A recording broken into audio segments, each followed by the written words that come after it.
हरे महादेव। ओम नमस्ते अस्तु भगवन् विश्वेश्वराय महादेवाय त्र्यंबकाय कालाग्नि रुद्राय नीलकंठाय मृत्युंजय सर्वेश्वरी महादेवाय नमः।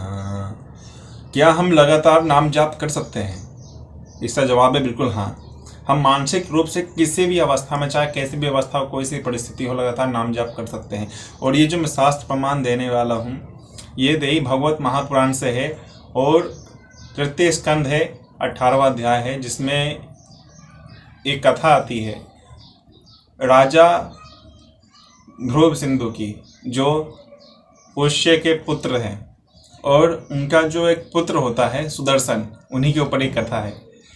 तो उनकी दो बीबियां होती हैं, एक का नाम होता है मनोरमा और दूसरे का नाम होता है लीलावती।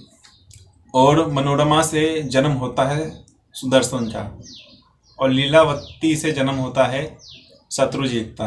किसी कारणवश जब महाराज ध्रुव सिंधु जब शिकार खेलने के लिए वन में जाते हैं, कभी एक क्रोधित बाघ जंगल से, झाड़ी में से निकलता है और उनके ऊपर हमला कर देता है। लेकिन इस अचानक हुए हमले से वो संभल नहीं पाते और उनकी मृत्यु हो जाती है। जब ये बात नगर मालूम चलती है कि जो महान राजा ध्रुव सिंधु है नहीं रहे, तो बड़ा ही शौक का माहौल होता है। साथ ही साथ में जो वीरसेन थे, वीरसेन जो हैं वो सुदर्शन के नाना जी हैं। जो शत्रुजीत है उनके नाना है युद्धजीत।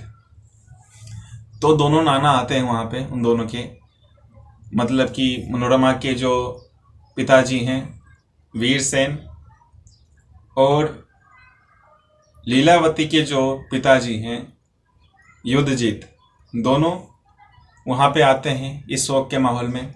अब बात ये होती है कि अब राजा कौन बने, क्योंकि महाराज तो नहीं रहे। तो जो उनका बड़ा बेटा है उन्हें राज्य पद मिलना चाहिए, न्याय तो यही कहता है।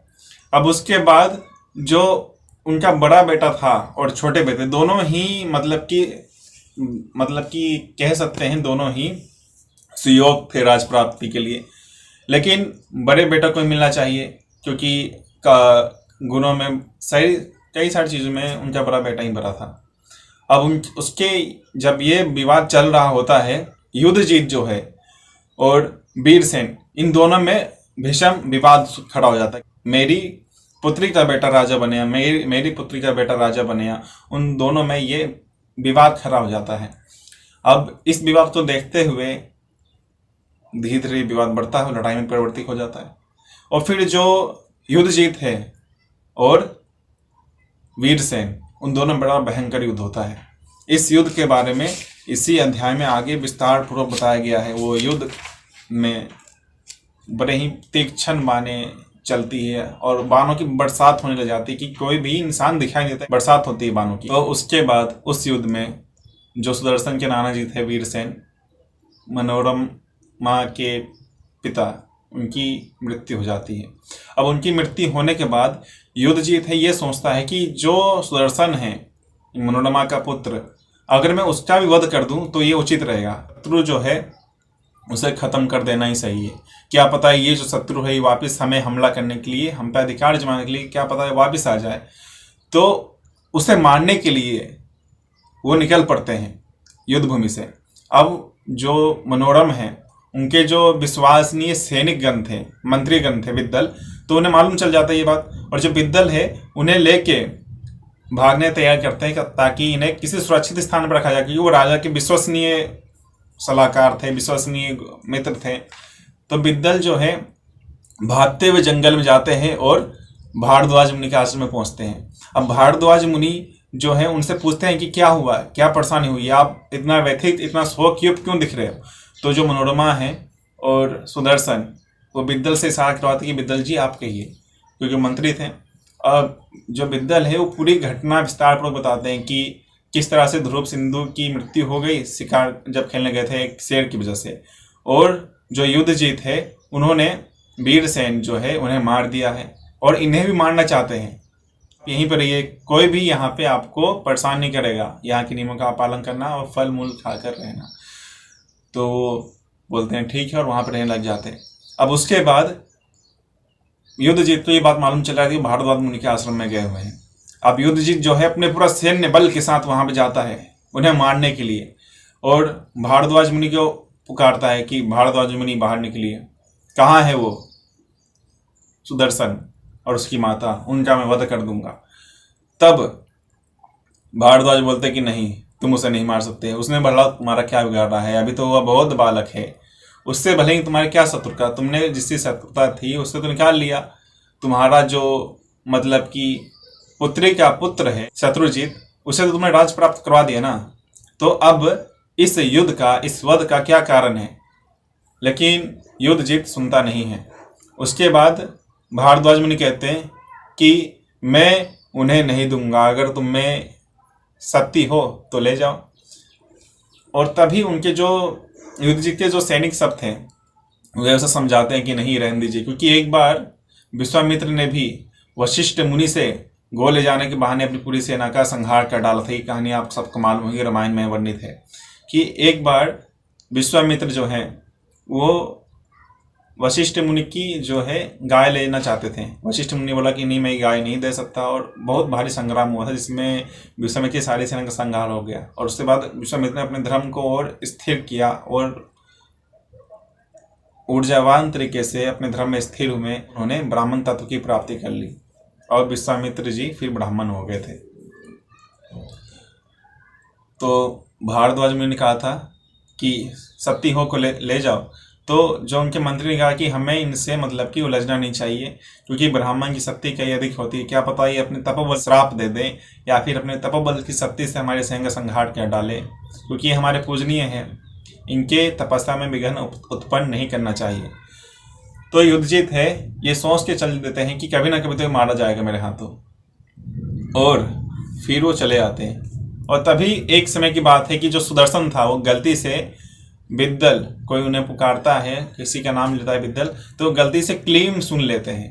अब जब क्लीम मंत्र सुनते हैं तो लगातार अपने हृदय में उस मंत्र धारण कर लेते हैं और उठते बैठते सोते खाते हर समय हर स्थिति में हर परिस्थिति में क्लीम क्लीम क्लीम क्लीम क्लीम क्लीम इस मंत्र का उच्चारण होते रहता है। और इसी मंत्र के प्रभाव से उन्हें जगदम्बा की कृपा भी असीम प्राप्त हो जाती है, और उनकी कृपा से उन्हें बल, ऐश्वर्य, संपत्ति, सारी चीजें धीरे धीरे प्राप्त होने शुरू हो जाती है। लेकिन माँ जगदम्बा की कृपा हुई है तो फिर असीम चीजें प्राप्त होने वाली है।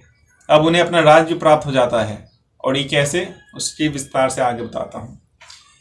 एक बार उनके सपने में, शशिकला के सपने में सुदर्शन आते हैं, और जगदम्बा माँ का भी एक इशारा मिलता है शशिकला को कि यही तुम्हारे लिए सुयोग वर है। सुदर्शन को भी इस चीज के बारे में पता चल जाता है। अब सुदर्शन जो है गुरु भारद्वाज से आज्ञा लेके बाहर निकलता है ताकि उसे शशिकला से विवाह कर सके। अब फिर से जो था इसमें विघ्न डालने के लिए युद्धजीत जो है वापस आ जाता कि अब मौका मिला है इसका अंत करने का।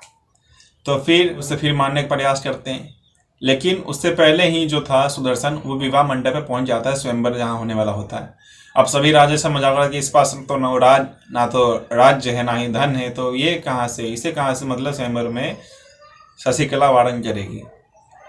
लेकिन माँ जगदम्बा की कृपा से उनके पास शक्ति भी थी, पराक्रम भी था, जो लोग उससे अनजान थे, और उन्हें शशिकला वारण कर लेती है, क्योंकि पहले से ही यह आभास, ये सपन उन्हें आ गया था कि यही इनके सुयोग वर है। लेकिन अब ये जो विवाह की बात है सुदर्शन की, ये काफी लंबी है, लेकिन इसी में संक्षेप में बता रहा हूं। तब शशिकला उन्हें वारण कर लेती है सुदर्शन जी को, लेकिन शशिकला के पिता हैं सुबाहु, वो उन्हें काफी समझाते हैं कि इन्हें भी वारण मत करो, इनके शत्रु भी आए हुए हैं, इनके शत्रु बहुत सारे हैं, और युद्धजीत भी आया हुआ अपने जो पुत्री का उनका पुत्र है शत्रुजीत, उनके साथ, तो इन पे हमला कर सकते हैं, इसलिए तुम मिश्रा वारण ना करो, क्योंकि पूरे इनका जो खिलाफ कई सारे राजा हैं, तो इसलिए ये उचित नहीं है। लेकिन उनकी पुत्री बोलते कि नहीं, विवाह करूंगी तो इसी से ही, वरना नहीं। तब उनके पिता विवश होकर मान जाते हैं, और उन सभी राजाओं को जो उनके स्वयंवर में आए हुए थे रात को समझाते हैं कि आप अभी हमारे मेहमान हैं और यहीं पे विराजमान रहिए, मैं अगले दिन इसका निर्णय लूँगा कि विवाह किसके साथ होना चाहिए। और सभी राजा उन्हें मतलब कि एक तरह चेतावनी भी देते हैं कि किसी से भी विवाह हो, सुदर्शन से विवाह नहीं होना चाहिए। तब सुबाहु जो है रात में ही सुदर्शन जब विवाह शशिकला के साथ करा देते हैं और विदा करते हैं, लेकिन ये बात किसी न किसी तरीके से राजाओं को मालूम चल जाती, सभी राजाओं को, जो शत्रुजीत था और युधिजीत, वो दोनों मिलकर सभी राजाओं के समूह के साथ एकत्र होकर उनके ऊपर हमला करने के लिए उनके पीछे पीछे निकलते हैं। तभी उन्हें मालूम चल जाता है कहाँ तक जाएंगे रास्ता है, और उनके पास तो मतलब कि काफी सैन्य बल थी। तो युद्धजीत और शत्रुजीत पकड़ लेते हैं रास्ते में ही, और सुबाहु भी उनके पीछे पीछे आता है कि मैं अपने दामाद को बचा पाऊं, क्योंकि उसके पास तो उतना सैन्य वाला भी है नहीं, कि सैनिक है ही नहीं तो फिर युद्ध कहाँ से करेगा। और सुदर्शन बोलते हैं जैसे माँ जगदम्बा की इच्छा, और फिर से क्लीम क्लीम, चाहे अवस्था कैसी भी हो, वो हमेशा क्लीम मंत्र का जाप करते थे, और उस समय वो क्लीम मंत्र का ही जाप कर रहे होते हैं, और क्लीम मंत्र के ही प्रभाव से उन्हें माँ जगदम्बा दर्शन देती है और उनके शत्रुओं का नाश कर देती है, और उन्हें अपना राज वापस मिल जाता है। और इसके लिए जो थी लीलावती, शत्रुजीत की माता, वो उनसे क्षमा भी मांगती कि आप मुझे क्षमा कर दीजिए, मैंने मतलब कि मुझे ये नहीं कहना चाहिए था कि आप ही उस पद के अधिकारी थे, और उस पद को छीन के मैंने अपने पुत्र शत्रुजीत को दे दिया। तो सुदर्शन बोलते कि नहीं, आप ही हमारी माता जैसी हैं। और सुबाहु बोलते हैं कि सुदर्शन आप धन्य हो कि आपकी कृपा से मुझे माँ जगदम्बा की कृपा प्राप्त हुई, उनके दर्शन प्राप्त हुए। माँ जगदम्बा का जब वो स्मरण करते हैं तो सुदर्शन के उस नाम जाप से, जो नाम जाप चल रहा होता है, क्लीम क्लीम बीजाक्षर मंत्र लगातार चल रहा होता है, माँ जगदम्बा आती है, दर्शन देती है और उनके सभी शत्रुओं का संहार कर देती है, और सुदर्शन को उनका राज वापस मिल जाता है। नाम मंत्र सभी मानसिक रूप से लगातार जाप कर सकते हैं। इसका प्रमाण हमारे श्रीमद्देवी भागवत महापुराण में तृतीय स्कंद में 17वें अध्याय से 20वें अध्याय तक पूरा भर भर के लिखा हुआ है कि लगातार आप निश्चित रूप से, सुनिश्चित रूप से इस पे विश्वास करिए कि आप लगातार मानसिक रूप से मंत्र जाप कर सकते हैं। और एक दूसरी विधि भी है जिसमें हम अजप कहते हैं, उसे संकल्प लिया जाता है, लेकिन उसकी अलग विधि है। और इसमें यह है कि आप जब तो मैंने सुना दी, अब इसमें जब आप लगातार मंत्र जाप करते रहते तो एक समय ऐसा भी आता है कि आपका जो मंत्र आप जाप कर भी नहीं रहे हो तब भी वो आपके कंठ से अपने आप निकलेगा, आपके हृदय में अपने आप प्रकट होगा। इससे अच्छा और क्या चाहिए। एक विधि है अजपा जप की, उसमें अगर आप मतलब कि लगातार जाप करना ना चाहो तो संकल्प ले सकते हो, उसमें हंसा सोहम का लगातार जाप चलता रहता है, उसकी अलग विधि है।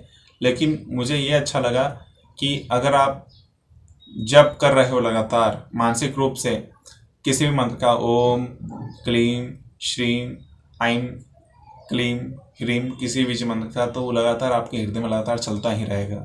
चाहे स्थिति परिस्थिति कैसी भी हो, चाहे आप कहीं पे भी हो, आप उसी मंत्रमय ही बन जाते हैं जब लगातार मंत्र चलता रहता है। तो ये विधि सबसे सरल और उत्तम है, और श्रीमद्देवी भागवत महापुराण में इसका प्रमाण भी दिया हुआ है, तो आप यहाँ से भी पढ़ सकते हैं।